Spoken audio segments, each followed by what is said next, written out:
Yo, what's up, guys? I did some PTR testing with Christian and Prey last weekend, and I thought I'd make a little recording, just kind of talking about first impressions of Waycrest here. So we did Waycrest 20, which we 3-chested because there was no affixes on it. Then we thought we'd try out the 23 Waycrest and see how it goes. And so far, I really, really like this dungeon. I think it's really cool. I liked it in BFA kind of like when I first started getting in M+, so I kind of knew I would like it now. I had high expectations, I guess, but I think it's pretty good. They changed the beginning, so all the doors are open, so you don't have to like hope for RNG and get a good door, or have like 3 different routes or 4 different routes or whatever. I forget how many combos there were. I think there's 4 doors, but I don't know if all of them would open. But at any rate, first pull's pretty easy as it was before, so we kind of just pulled it onto this trash in the hallway. It's kind of hard to see, so I don't know if we're gonna be like actually doing that. Here you can see I was testing, you can LOS that volley that this Soul Charmer does, which is kind of cool. Good to know. I'll go back a little bit. You can see Soul Charmer is going to do a little, just like bolts and volleys. And those candles you got to move off. I don't know if they've changed a lot of the abilities too much. They added an animation, I think, to this frontal, which you can see it's on Christian. So this captain does a frontal. And it's like purple and cool. It fits the Waycrest vibe. Kind of hard to see in these hallways, obviously, but you can see it over there by the bear. That purple stuff on the floor, it's a frontal thing that almost killed my tank. I was testing out Resto Druid. It is pretty fun. I don't know really like what the talent builds are going to be or anything like that. We weren't like worried too much about like the individual tunes. We were just kind of running the dungeons, seeing how they felt. So don't like copy my gameplay or anything or expect that I'm going to be a good Resto Druid. I was just like fucking around. This trash is super easy on the sides. I don't think we even need to pull it, but we're just clearing the room so we don't accidentally get something. These bosses are cool. It's kind of just the same as it was before if you played Waycrest, but you just like kick the main one, damage the one that gets the skull marker. And so this first one will MC somebody. And you just gotta like damage them, break them out. And then the only thing that sucks is they keep like any debuffs that they got. You can see like the boob kid put his mushroom debuff on the whole party. It kind of confused me for a sec. Then you get it to 50 and it swaps to the other one. This one puts out curses, and I think you have to like jump or move the whole time. That's why you can see me like jumping up and down. So yeah, I don't think this boss changed. They might have tuned it down a little bit, I think. I remember reading. I'm just gonna fast forward a little bit. And then I DC'd here out this boss. That's why my screen went black. And then when I come back, the boss is dead. So it must not be that hard of a boss if they don't even need a healer. Or maybe it was almost dead. I don't know.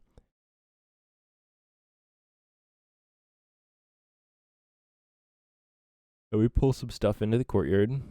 These dogs are pretty free. I don't know what they do. They might just jump around. The main thing and the feedback that I gave is that the uproot cast, so right now you can see the Shapers casting uproot. It's really annoying. It puts like a leaf under you that knocks you into the air. And it's pretty hard to dodge. I don't even think I was able to dodge it. And then there's a bunch of disease debuffs that are going out here if you don't kick them. And those fucking hurt. Like pretty much anytime someone got like more than 2 debuffs at a time, they're fucking dead. You can see the boomkins like getting owned over here. Love. He got 2 stacks. I probably should have put like some more heals on him. But it hurts a lot. Having 1 disease dispel is probably nice. At least. We came back here with Prey on his priest and it was like a bit easier. What did I die to here? Probably just not healing myself. Yeah, I got 2 stacks of the thing. I had bark skin up. Could have put more heals. So I keep getting confused because on my party frames, I have like multiple copies of Wild Growth from my little treants that spawn, the new talent for Resto Druid. And it's confusing me because those wild growths don't really heal for that much. And I'm looking at my frames and I'm like, oh, they have so many hots on them, but really all of them are fake. So I ended up blacklisting that hot so I don't get confused in the future. That's the... Was that the uproot? No, I'm just standing in swirls. There's 2 different things that come up under your tune. There is uproot, which is the thing that knocked me. And then there's the spike that comes out of the ground. So the spikes are from the matron brindle, and the uproots are from the shapers, I think. They kind of hurt. Looks like this barrage is just like a tank pumper. Try to heal your tank through it. And then it does these spikes you gotta move out of. See, a lot of the spell names are different. I kind of already changed them on my plater, but I didn't change them too wildly. So whatever they're called, it's probably something similar. This boss is really cool. I remember this boss being really fun back in the day, but in BFA I only did like plus 18 keys or whatever. So I'm not sure how high it scales.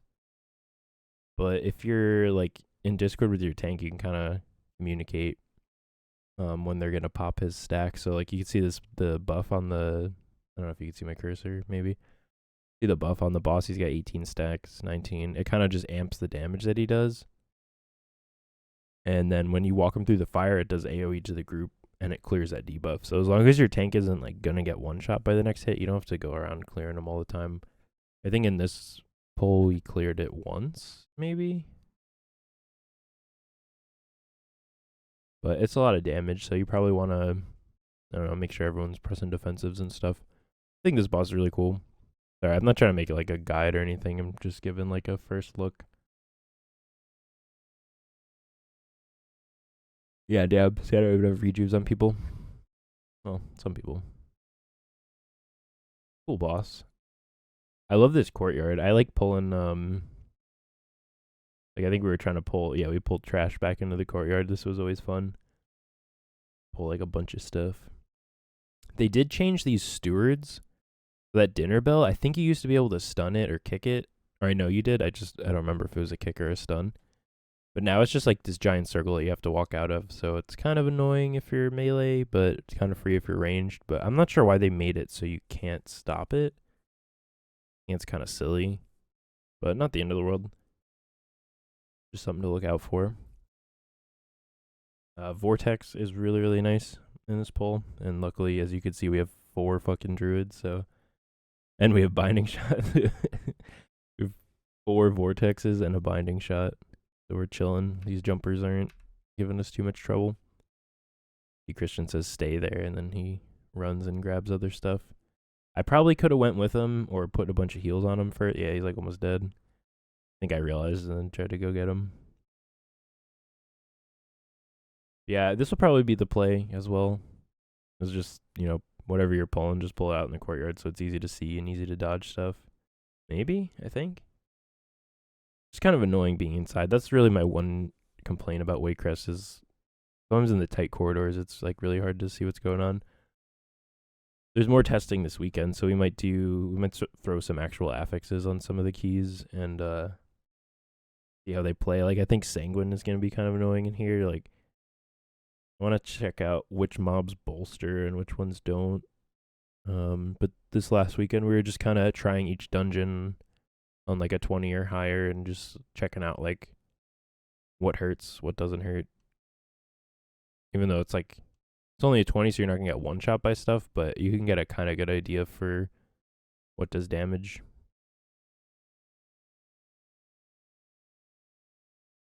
So we go in here. I don't know if we pull any trash. Oh, he already pulled it all out to the courtyard. Yeah, that's really cool. Then we pull this boss. This boss was always fun, I think. And we have 4 druids and a hunter. So I think if you can coordinate with your group, like you can kind of just CC the ads that he calls in. And I think it's kind of fun. And then if the fight goes too long, then those ads might start coming in. They didn't seem to have that much health. Like the ones that we weren't able to CC, I don't know if it's in this run or another run, but we're able to kill them like pretty quickly. They don't have that much health. This boss pretty basic. Not much to see here. See the servants coming in. I just cast Entangling Roots and then go back to what I'm doing. Go back into cat form. One thing I was surprised with, also by the way, I should have said in the beginning, the damage meters are like not correct because we ran this a couple times and Details was combining all of the runs together. So it looks like it looks like the Survival Hunter. Wait, maybe he is. I don't remember how many dungeons we did with Zumba. Oh, he's BM. Yeah, so you can see like praise on the details meter, but praise not in the run. So yeah, don't look at the overall. The current damage, the one on the left, that one should be good. Should be accurate at least. Love is pumping on the Feral Druid. Yes, things like Vortex. I have my Typhoon coming up. Hopefully I remember and Typhoon some mobs. Things like that should be really cool for this fight. You can see we have one like Frost Trapped and just like Typhoon. I ended up rooting this guy. I forgot that I had one rooted and like unrooted that guy. I don't know. It's a whole mess. But pretty basic fight, kind of fun. I don't know if it'll be too hard on keys. And the witches are still here. They spawn when you go in the room. These rune weavers. Kind of hurt. Like that suck beam that she's doing. Kind of slaps. And they put out curses. Yeah, this actually a lot of the dungeon pool has like a lot of curses, poisons, diseases again, a lot of dispels. It's gonna be a cool season to play Druid. At least in here, like when I was taking this key, I was having fun like dispelling people, doing some off heals. Oh, there's a bleed on the Triad boss, which is really cool. I hope I'm able to cauterize it on my dragon. That should be kind of fun.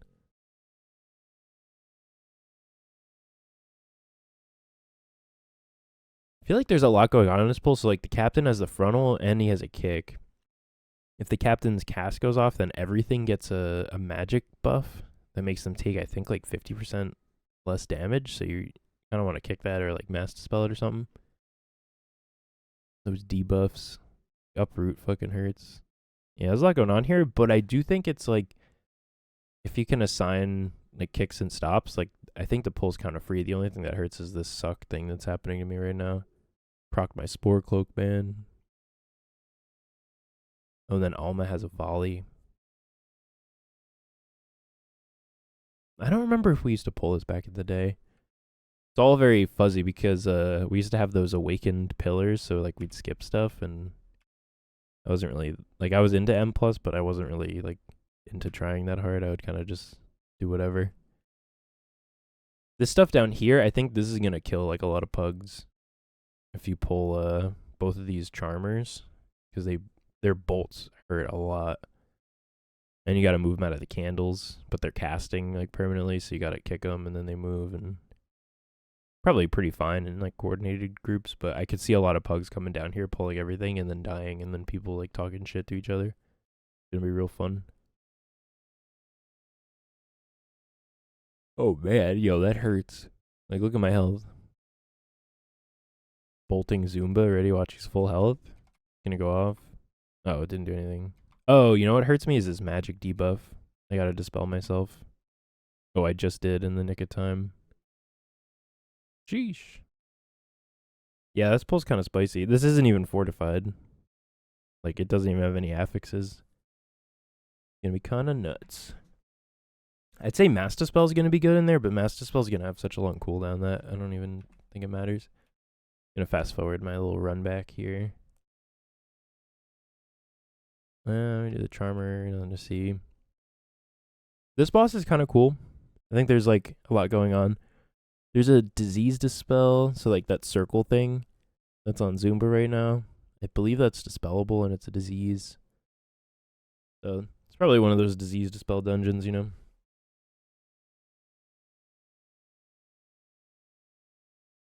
Bunch of swirls on the floor.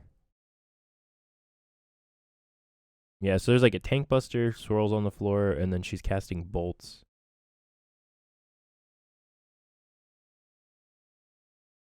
And I think that's pretty much it.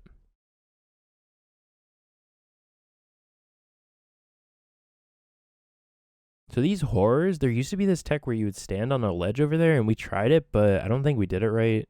Or they changed the mobs, I'm not sure. We're going to have to test it again this weekend.